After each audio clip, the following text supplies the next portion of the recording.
आपल्या प्रत्येकाच्या आयुष्यात अशी एक गोष्ट नक्की असते ज्यासाठी आपण मनापासून मेहनत घेतलेली असते.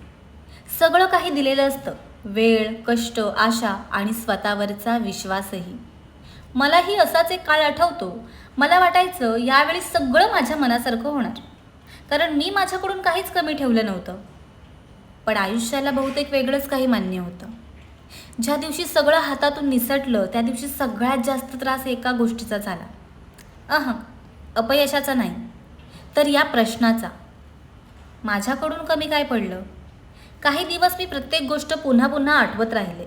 कुठे चूक झाली, आणखी काय करू शकले असते, जर त्या दिवशी वेगळा निर्णय घेतला असता तर.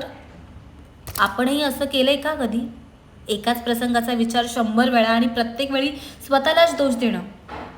हळूहळू मला जाणवलं, आपण भूतकाळ बदलू शकत नाही, पण त्याने वर्तमान नक्कीच खराब करू शकतो. आणि मी तेच करत होते. एका न झालेल्या गोष्टीसाठी आज जे माझ्याकडे होतं त्याकडेही मी दुर्लक्ष करत होते. मग आयुष्याने मला खूप साध्या पद्धतीने शिकवलं. काही दारं बंद होतात कारण ती आपल्यासाठी नसतात. त्या क्षणी आपण रडतो, राग येतो, प्रश्न पडतात. पण वेळ गेल्यावर लक्षात येतं, जर ते दार उघडलं असतं तर कदाचित आपण आज इथे आहोत तिथे कधीच पोहोचलो नसतो. आज मी मागे वळून बघते आणि त्या प्रत्येक नाहीबद्दल मनापासून आभार मानते, कारण त्या प्रत्येक नकाराने मला अधिक मजबूत केलं, अधिक संयमी केलं आणि सर्वात महत्त्वाचं म्हणजे स्वतःवरचा विश्वास ठेवायला शिकवलं. आजही प्रत्येक गोष्ट माझ्या मनासारखी होत नाही. आजही काही गोष्टी बिघडतात.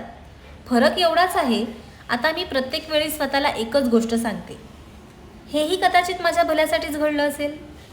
आपण आयुष्यात सगळ्यावर नियंत्रण ठेवू शकत नाही, पण प्रत्येक प्रसंगाकडे बघण्याचा आपला दृष्टिकोन, तो मात्र आपल्या हातात असतो.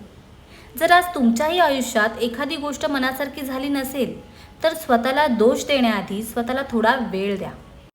कदाचित आज जे अपयश वाटतंय तेच काही महिन्यांनी तुमच्या आयुष्यातला सर्वात मोठा टर्निंग पॉईंट ठरेल. म्हणून स्वप्न पाहणं थांबवू नका, प्रयत्न करणं थांबवू नका आणि सर्वात महत्त्वाचं, एका अपयशामुळे स्वतःवरचा विश्वास कधीच गमावू नका.